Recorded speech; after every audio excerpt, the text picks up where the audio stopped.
Assalamualaikum warahmatullahi wabarakatuh. Alhamdulillahirabbil alamin wa bihi nasta'in wa ala umuri dunya waddin. Assalatu wassalamu ala asrafil anbiya'i wal mursalin wa ala alihi wa sahbihi ajmain. Amma ba'du. Saudara-saudaraku, so'imin wa so'imat, dimanapun Anda berada, alhamdulillah, seluruh curahan nikmat yang Allah anugerahkan kepada kita selaku hambanya sampai detik ini telah mengantarkan kita, khususnya dalam perjalanan waktu 10 hari di penghujung bulan Ramadan 1445 Hijriah. Nikmat yang istimewa, keberkahan yang begitu agung tak terasa telah kita lewati setidaknya kurang lebih 22 hari. Berjalan selama Ramadan, semoga Allah Subhanahu wa Ta'ala berkenan menerima amal ibadah kita yang telah kita tunaikan dan mengabulkan doa-doa kita, mengampuni dosa-dosa yang telah kita kerjakan dan mengantarkan kita dalam perubahan terbaik dalam berkehidupan. Teman-teman, 10 hari terakhir Ramadan adalah puncak dari segala perjalanan ibadah kita di bulan mulia ini, sekaligus akan mengantarkan kita pada keistimewaan yang tidak biasa, pada keagungan yang begitu menggetarkan kepada jiwa, dan mendatangkan peluang yang dahsyat yang boleh jadi tidak ditemukan di waktu-waktu yang lain. Dalam hadis riwayat Al-Bukhari yang tersambung sanadnya pada Aisyah radhiyallahu anha dalam kitab sahihnya, Sayyidah Aisyah menyampaikan atau kama qalat idza dakhala asyhuru min Ramadan, jika telah tiba 10 hari terakhir di bulan Ramadan, syadda min nabiyyu sallallahu alaihi wasallam min dara wa ahya lailahu wa aiqadha ahlahu. Nabi Shallallahu Alaihi Wasallam mempunyai kebiasaan beliau mengancangkan sarungnya dan kemudian beliau menghidupkan malamnya dan beliau membangunkan keluarganya. Ada kesimpulan keistimewa di 10 hari terakhir di bulan Ramadan sampai Nabi mengancangkan sarungnya. Ini gambaran dari dua hal, yaitu yang pertama adalah mengancangkan sarung adalah salah satu kinayah dalam bahasa Arab menunjukkan menepikan pergaulan dengan istri dalam hal biologis karena ada sesuatu yang sangat penting yang harus diburu. Yang kedua, simbol pengencangan sarung menunjukkan peningkatan dalam aktivitas beribadah dari yang sebelum-sebelumnya, atau dalam kata lain pendekatan yang lebih kepada Allah Subhanahu wa Ta'ala.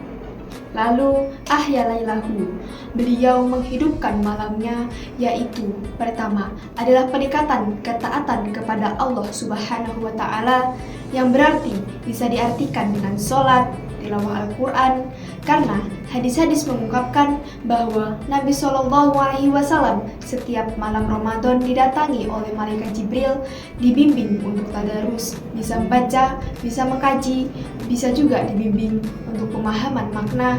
Ini menunjukkan malamnya hidup. Wa aiqadha ahlahu, dan beliau membangunkan keluarganya.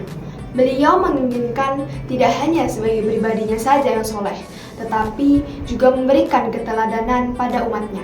Keluarganya dibangunkan, dihidupkan, dan diarahkan untuk meningkatkan giat rutinitas di malam-malam bulan Ramadan. Apa motivasi Rasulullah SAW dengan memperhatikannya di malam-malam terakhir 10 hari Ramadan? Tiada lain, para ulama menyimpulkan apa yang bisa diraih di hari 10 terakhir di bulan Ramadan ini. Yang pertama adalah peluang yang sangat besar untuk mendapatkan malam Lailatul Qadar. Sehingga beberapa riwayat menunjukkan ada yang menyimpulkan pernah terjadi malam 27 pada malam 23, sehingga dari untayan riwayat ini ada yang memburu malam-malam ganjilnya. Sekalipun kuasa Allah dapat mendatangkan di malam genapnya. Artinya 10 malam terakhir itu sangat istimewa. Semua bentuk amal ibadah itu dilipat gandakan sampai dengan lebih dari 1000 bulan. Artinya, bila kita konversikan dengan 850 tahun, maka sekali baca Al-Quran, satu huruf nilainya sama dengan 85 tahun kita membacakan itu. Allah memberikan kita kesempatan berulang untuk menemui bulan Ramadan. tahun, waktu, sampai detik ini. Semoga kita bisa mengambil peluangnya, sehingga kita bisa membebaskan kita dari ancaman neraka. Itu sebabnya 10 hari terakhir Ramadan, sebagian ulama berkomentar bahwa ini potensi besar untuk membebaskan kita dari jeratan neraka. Jika 10 hari pertama rahmat begitu banyak, 10 hari kedua maghfirah peluang ampunan, kesungguhan yang ditunjukkan. Maka 10 hari ketiga adalah fokus peningkatan kepada Allah sehingga kita bisa mampu meningkatkan diri hingga berpeluang besar mendapatkan rahmat Allah yang membebaskan kita dari ancaman dan jeratan api neraka. Semoga 10 hari terakhir kita mendapatkan keistimewaannya, dapat kesempatannya malam Lailatul Qadar, dapat ampunan dari Allah Subhanahu wa Ta'ala, terkabulnya doa kita, dan diberikan kebahagiaan untuk kembali kepada fitrah, menyongsongkan Idul Fitri yang lebih baik untuk diri kita, untuk masyarakat kita, bangsa, dan negara kita, dan khususnya umat Islam di dunia ini, dan kehidupan berperikemanusiaan dalam skala yang lebih luas. Akhir kata, semoga kultum singkat ini bermanfaat dan menjadi pengingat bagi kita untuk selalu meningkatkan kualitas ibadah kita, tidak hanya di bulan Ramadan, tetapi sepanjang hidup kita. Semoga kita diberi taufik dan hidayah oleh Allah Subhanahu wa Ta'ala. Sekian dari saya, kurang lebih mohon maaf. Wassalamualaikum warahmatullahi wabarakatuh.